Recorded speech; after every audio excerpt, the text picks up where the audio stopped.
वह तारीख था 25 सितंबर 1990। जब एक पार्टी को लगा कि पूरा पिछड़ा वर्ग वीपी सिंह के साथ हो जाएगा तो हम 10% सामान्य वर्ग को लेकर करेंगे क्या, तो उन्होंने मंडल के विरोध में कमंडल निकाला और उस रथ यात्रा ने इस देश को बर्बाद करने में और पिछड़े वर्गों के अधिकार को बर्बाद करने में, और खास और पिछड़ा वर्ग जब आज समाज में न्यायपालिका, कार्यपालिका, व्यवस्थापिका जितने बड़े पदों पर चला जाता, वह युवा वर्ग धर्म के रक्षा में निकल गया। युवा वर्ग पिछड़े तबके के लोग, अभी तो हम लोग पहले पीढ़ी के पढ़े लिखे लोग हैं, हम लोग अपने खुद परिवार से हाई स्कूल पहले पास लड़के हैं, और उस समय का युवा समझ ही नहीं पाया कि ये दंगा कराने के लिए रथ यात्रा निकाला जा रहा है। वो धर्म की लड़ाई में इतना बड़ा नरसंहार करा दिए, उसमें सबसे ज़्यादा मरने वाला कौन था, तो पिछड़ा वर्ग था। और जब उस मंदिर की कमेटी का गठन होता है, जहाँ लाभ वाला पद होता है, तो वहाँ पिछड़ा वर्ग कहीं भी नहीं है। लेकिन आज उसी मंडल कमीशन के बदौलत आज हम लोग कहीं ना कहीं एक समाज में अपनी स्थिति को मजबूत बनाए हुए हैं, अपनी बातों को तार्किक तौर पे रख रहे हैं। लेकिन एक युवा वर्ग अभी भी उस धार्मिक लड़ाई को लड़ रहा है जिसके बाप दादा उस गुलामी करते करते मर गए, बाप दादा भैंस चराते चराते मर गए। लेकिन एक उद्धारक के रूप में मंडल कमीशन आया, उसमें बहुजन तबके के नेता एड़ी से चोटी लगा करके उस 27% रिजर्वेशन को जैसे ही मतलब लागू कराया।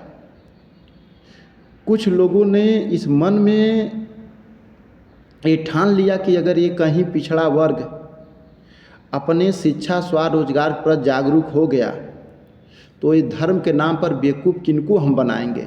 जानते हैं कि धर्म से कुछ मिलना नहीं है, और धर्म से जो कुछ पाया है हमने पाया है, ये जब भी पाएंगे। अगर मंडल कमीशन की पूरी 40 रिपोर्ट लागू हो जाती तो आज पिछड़ा वर्ग की स्थिति इससे बेहतर हो जाती। तो मैं दोस्तों ज़्यादा कुछ नहीं कह रहा हूँ, मंडल कमीशन को पढ़िए, अपने हक अधिकार को पढ़िए, आज उस रिपोर्ट के सर्वे को पढ़िए कि जो 3760 जातियाँ लगभग आबादी में लगभग 60%, बड़ी नौकरियों में नहीं बराबर, 2019 तक केंद्रीय विश्वविद्यालय में पिछड़ा वर्ग का 0 प्रोफेसर। उस 1990 के रिपोर्ट में जब ये लागू हुआ तो पिछड़ा वर्ग छोटी मोटी नौकरी में 2.5 से 3%। तो भाई साहब आज 27% अगर कहीं से हम लोग 52%, 54% लोग अगर अपनी आधा रोटी पाना शुरू किए थे तो थोड़ी सी स्थिति सुधार हुई है। तो इस चीज़ को अगर आप अपने बच्चों को नहीं बता सकते, अगर आप नहीं पढ़ना चाहते हैं, आप जाहिल बनकर ज़िंदगी बिताना चाह रहे हैं, तो कोई बात नहीं, लेकिन समाज को गुमराह मत करिए।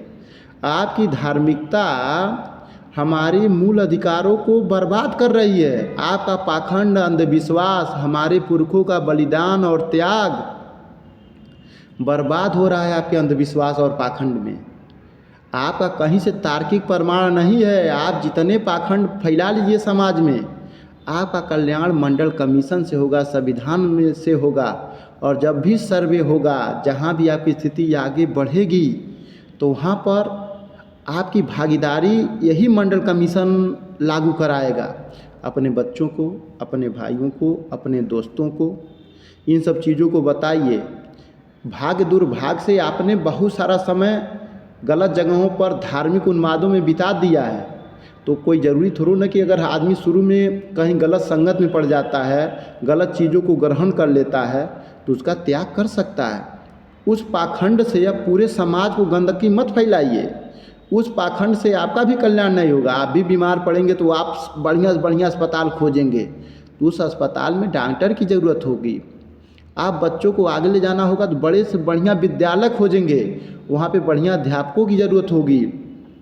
अगर आप अपने बच्चों को स्पोर्ट में ले जाना चाहते हैं, देश के लिए मेडल जितवाना चाह रहे हैं, तो उसके लिए खेल के लिए ट्रेनिंग सेंटरों की आवश्यकता होगी। वहाँ पर आपका ये धार्मिक पाखंड काम नहीं करेगा। आप कितने घंटा पूजा पाठ और कितने कर्मकांड और कितने उन्माद में बिता रहे हैं। तो मैं सभी दोस्तों को फिर एक बात कह रहा हूँ, धार्मिक मुद्दे हमारे नहीं हैं। बड़ी मुश्किल से और अपने पुरखों के संघर्ष से, इसके संघर्ष में बाबू जगदेव कुशवाहा को गोली मारी गई और जब उन्होंने नारा क्या किया था, 100 में 90 शोषित हैं, शोषितों ने ललकारा है और धन धरती और राजपाट में 90 भाग हमारा है। ये 1988 का दौर था। उस समय पिछड़ा वर्ग का कोई भी मतलब लगभग ना बराबर पुलिस में विभाग में होते थे। एक डीएसपी उनको गोली मारता है और जब इनको चोट लगकर ये थाने में जाते हैं, जब वो पानी मांगते तो इनके मुंह में पेशाब की जाती है। कर्पूरी ठाकुर साहब को याद करिए, जो नाई जात के थे। जब वो अपने हाई स्कूल पास होते हैं, उनके पिताजी एक सामंतवादी का बाल बना रहे थे, तो बड़ा बाल मन के थे। गए तो कहे कि पिताजी मैंने हाई स्कूल पास कर लिया हूँ। तो जमींदार ने कहा आइए हमारा पैर दबाइए। वह सबसे पहले पिछड़ा वर्ग को 10% रिजर्वेशन दिया। उनको जात के नाम पर गाली दी गई। आरक्षण कहाँ से आया, तो कर्पूरी की अब का नहीं कह सकते, माँ बहन को गाली दे करके शब्द का संशोधन किया गया। ललई सिंह यादव जब फोर्स में भर्ती हुए तो उनको जात के नाम पर खाना अलग दिया जाता था, नहाने की व्यवस्था अलग की जाती थी। उन्होंने सिपाही की तबाही जैसी कई किताबें लिखी, सच्ची रामायण का हिंदी रूपांतरण किया। तो दोस्तों थोड़ा बहुत पढ़ना चाहिए। अगर आपने पाखंड सीख लिया है तो कोई बात नहीं, पाखंडी होना इस देश को बर्बाद करने के लिए सबसे जिम्मेदार है। जब सोमनाथ मंदिर पे जब आक्रमण हुआ तो पुजारियों की संख्या लगभग 10,000 थी। आक्रमण करने वाले कितने से 100 से 200 थे और उनको धर्म के नाम पर इतनी, एक कहानी पर वीडियो मैं बाद में बताऊंगा, इतना बांध दिया गया था कि ST SC OBC को बता दिया गया था कि तुमको लड़ने का अधिकार नहीं है। इस मंदिर में जो देवता बैठा है ये तुम्हारे हर कष्ट और हर बाधा को पार कर देगा। उसी सोमनाथ मंदिर को 25 बार लूटा गया। तो दोस्तों हम पिछड़े समाज से आते हैं। मैं यही कहूँगा कि अपने बच्चों को मजबूती से मजबूती की तरफ अग्रसर करिए। उनके जेहन में शिक्षा भरिए, रोजगार जागृत करने की बातें भरिए, खेल की भावना को भरिए। उनको अंधविश्वासी और पाखंडी मत बनवाइए। यही 1990 का दौर अगर नहीं आया होता तो आज शायद हम नहीं होते। बाकी सभी दोस्तों को जय हिंद, जय संविधान। मंडल कमीशन की रिपोर्टें मैं तो यही चाहता हूं कि पूरी लागू हों। सभी को शुभकामनाएं। नमस्कार।